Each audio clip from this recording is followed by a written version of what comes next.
NEWS.MC on Monaco Info is brought to you by Monaco Legend Properties. Hello, my name is Gavel Mallet. Flavio Briatore. Louis Ducreux. Kenny Gottlieb Santonia. And a racing driver for Mercedes-AMG. The managing director of the Monaco Yacht Show. I'm the CEO of CMB Monaco. You're watching NEWS.MC on Monaco Info. Thank you for your loyalty and continued support. We are truly honored to present this exceptional 100th edition of NEWS.MC, your English rendezvous on Monaco Info. Welcome to our very special 100th show. Coming up on NEWS.MC, discover past week's top stories and meet the people who make Monaco. My name is Seb Delanney. I make YouTube videos and you are watching NEWS.MC on Monaco Info. What's been making headline in the past week? AS Monaco completed the signing of 23-year-old French striker Matthis Abline on July the 30th on a 5-year contract from Nantes. The forward joins after an impressive season in which he scored 8 goals and provided 7 assists. The transfer, reported to be worth between €25 million and €30 million, represents another significant investment by the Principality club as it strengthens its attacking options ahead of the new campaign. The Monte-Carlo Philharmonic Orchestra delighted audiences in the Cour d'honneur of the Prince's Palace on July the 30th, with a program featuring Bernstein, Sibelius and Prokofiev under the baton of Juraj Valčuha. Japanese violinist Sayaka Shoji made a memorable Monaco debut, earning acclaim for her performance of Sibelius's demanding violin concerto on a 1729 Stradivarius. It was announced on July the 31st that Monaco's Rainier III Zoo is continuing preparations for its major redevelopment, with animal welfare remaining the top priority throughout the project. Home to nearly 450 animals across around 70 species, the park has been closed since 2024 while residents are carefully relocated to allow construction to progress. The transformation will create larger, more natural habitats, modern educational displays, and improved visitor facilities while preserving the existing hippopotamus area. The redesigned park will also feature dedicated spaces for conservation organizations. Matthis Abline has completed a €50 million transfer from AS Monaco to Paris Saint-Germain, ending one of the summer's longest transfer sagas. Monaco reportedly rejected 4 previous offers before accepting PSG's 5th bid, insisting on their valuation of the 23-year-old attacking midfielder. The deal becomes the biggest incoming transfer in Ligue 1 this summer. Meanwhile, Monaco have already reinvested, signing striker Matthis Abline from Nantes, as previously reported. It was announced on August the 1st that the Prince Albert II of Monaco Foundation has awarded its $100,000 Camp Monaco prize to support research protecting the Greater Yellowstone ecosystem from the invasive cheatgrass species. Presented every 3 years, the award continues a scientific partnership dating back to Prince Albert I's expeditions. Researchers will use digital mapping and community reporting to identify outbreaks before they spread, reducing wildfire risk and protecting native habitats. The project could provide conservation solutions for vulnerable dry regions worldwide, reflecting the Foundation's commitment to practical, science-led environmental protection. Monaco joined European leaders and representatives at the former Auschwitz-Birkenau concentration camp on August the 3rd to mark the European Day of Remembrance for the Roma and Sinti Holocaust. The ceremony honored the more than 4,000 Roma and Sinti men, women and children murdered during the liquidation of the so-called Gypsy family camp on the night of August 2nd to 3rd, 1944. Musical performances by young Roma and Sinti artists, many with family links to Holocaust victims, paid tribute to those who perished. Monaco was represented by Minister of Foreign Affairs and Cooperation Isabel Berro Amadei, whose presence reflected the Principality's presidency of the Committee of Ministers of the Council of Europe. She reaffirmed Monaco's commitment to human dignity, democracy and fundamental rights, stressing the importance of preserving the memory of the Holocaust. Young participants also met one of the last surviving witnesses to the genocide, underlining the urgency of passing these testimonies to future generations. The ceremony concluded with a renewed commitment to remembrance, education, and ensuring that the suffering of Roma and Sinti victims is never forgotten.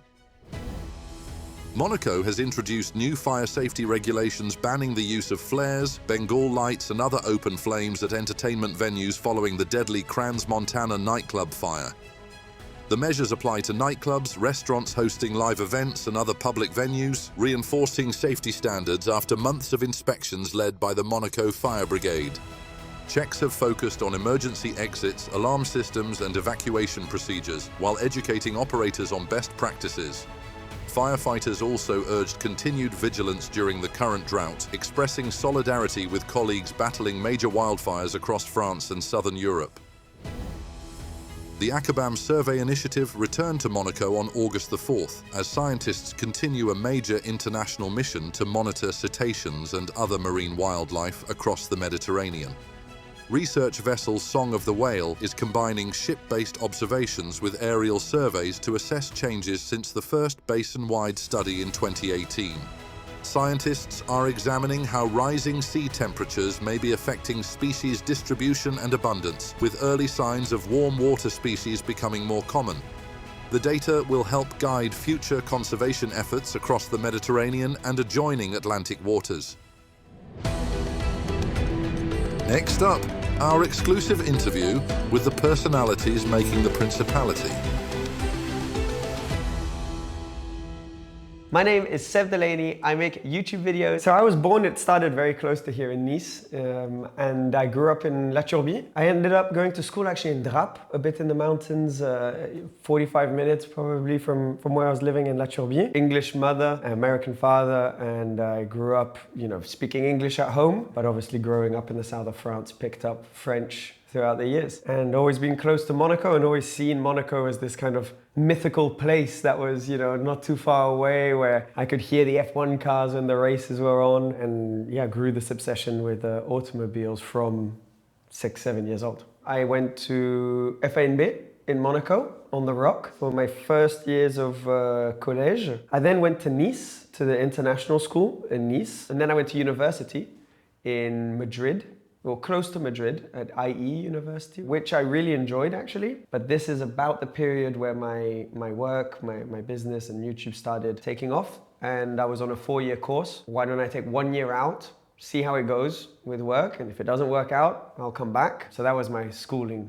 I started making videos when I was 13, I think, 13, 14, like along those lines. It would have been just just a car driving on the streets of Monaco somewhere. My dad was working at the ATP, who organized, tennis, and they have their offices in Monaco. And often I would ask him, to come with him to the office, because then I would be able to see from the window all these cars. Or he would say, okay, go, see the cars for an hour while I'm finishing some emails, etc. And I would just film any cool car that I would see. And it was rare. It was a lot more rare back then to see supercars than it is today. Monaco is one of the only places where you could genuinely see, supercars in the wild every day. YouTube wasn't even a thing really then. So just to give an example, we wouldn't put titles on the videos. There was no thumbnails. It would just be the file name of the video. So the video on YouTube would be image 38, 6, 7, whatever. Some people who are older than I was, who started understanding more the potential business of YouTube down the line. At this point, I'm 16 or 15, 16. And as much as you can claim in the future, I knew this was all gonna happen, I had no idea. I was just doing it because it was fun and I could hang out with the friends that I was doing this with. And thanks to their guidance, it then grew into something a lot bigger later. I was so very lucky with my parents, the way they reacted. At first it was a hobby, and they were saying, look, we'd rather he's out, with his friends filming cars, he's outside, he's not playing video games or whatever. And I remember when all my friends started going out more and going to clubs for the first few times, and I was outside of the club filming the cars that were parked there. They were like, we'd rather he's filming the cars outside than participating inside. So it was, as a hobby, they supported it and had no problem with it. When it became a little bit more than a hobby and started impacting how much time I was spending on school, or especially when I went to university or things like this, today it's easy to think back and say, but YouTube is something where you could earn a living. Back then it wasn't the case. So it really was just, okay, this hobby could impact your future career instead of, in a negative way instead of in a positive way. But I think they saw that I kind of needed this creative side to me, that I would get really angsty and nervous and unpleasant, I think, if I wasn't able to create something and work on some sort of project. So they let me do it. My mum had worked for the BBC, producing documentaries and films for a long time, so I can help you with the production side. So they weren't there every day helping, but if I needed to pick up the phone and ask someone for advice on whether it's the production or the business side, I had that support. And that I'm unbelievably lucky about. And it protected me so much because when you're 18, I just turned 18 at this point. I didn't really know what I was doing, working with brands and this whole side. You know, we filmed over 1,000 videos and my interests have evolved throughout the years. So I also want to show, you know, my life as a YouTuber, as an automotive fan, outside of just the cars themselves. So sometimes for a car event, we'll travel to an amazing place. Sometimes cars are very linked to the watch industry, to the boating industry. That develops different passions. So, you know, I love different sports, we'll talk about that, and you know, just make it as authentic as possible. Look, this interests me, hopefully it interests you guys too. Let's give it a go, let me know what you think, is the way that we'll make the videos.